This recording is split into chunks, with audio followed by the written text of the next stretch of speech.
Hello everyone, welcome back to our channel. In today's video, I'm gonna show you how to change your AliExpress password on your smartphone. It's a very simple process, so let's get started. First of all, unlock your phone and make sure you are connected to the internet. And download the AliExpress app if you haven't already. Once you download the app, launch the app on your phone.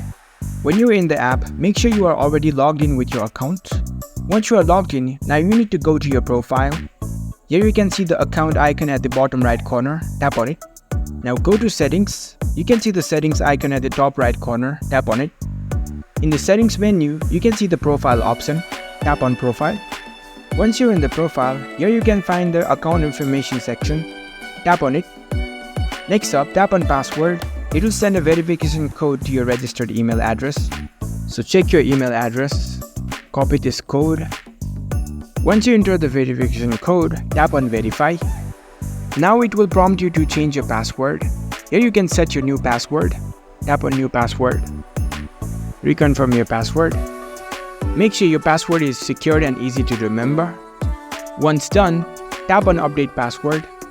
And there you go. You can see a confirmation message that says your password has been changed.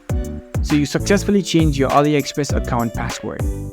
If you found this video helpful, don't forget to give this video a thumbs up and subscribe to our channel for more tech tips.